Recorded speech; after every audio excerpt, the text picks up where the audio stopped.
اگر بیدار بیٹھے اگر خلوص عمل میں ہو تو عمل یہاں نہیں رہتا، وہاں چلا جاتا ہے۔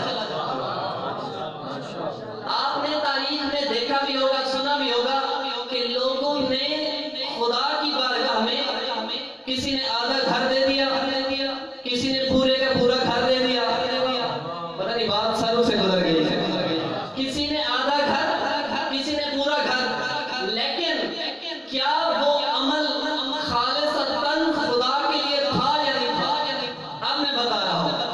اگر خدا کے لیے تھا اور جو کہتے ہیں تھا، ان سے ہمارا یہ سوال ہے کہ ان کے پورے گھر دینے پہ اللہ کی کتاب میں ایک آیت دکھا دو۔ اگر خلوص سے دیا ہے اور خدا تو کسی کے خلوص کو نظر انداز نہیں کرتا،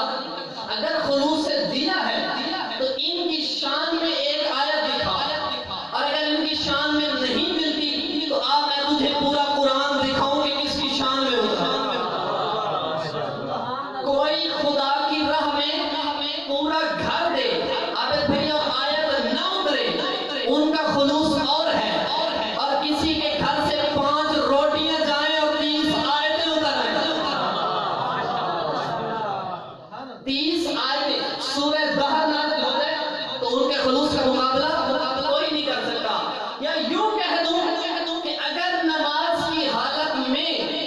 کسی کے ہاتھ سے ایک انگشتری کو سائل لے جائے، اتنا خلوص ہے اس عطا میں کہ اللہ ولایت کی آیت نازل کرتا ہے، اور اگر ابھی بھی بیدار نہیں ہے، اتنا خلوص زمانے میں کسی میں دکھا دو کہ چلتی ہوئی تلوار، یا یوں کہوں کہ جاری و ساری ہے جنگ، اور کسی ہستی نے اپنی تلوار کو خلوص سے ایسی جنبش دی، ہاتھ کی ایسی حرکت، کوئی ایسی خلوص والی حرکت تھی کہ ادھر سے یہ حرکت آئی،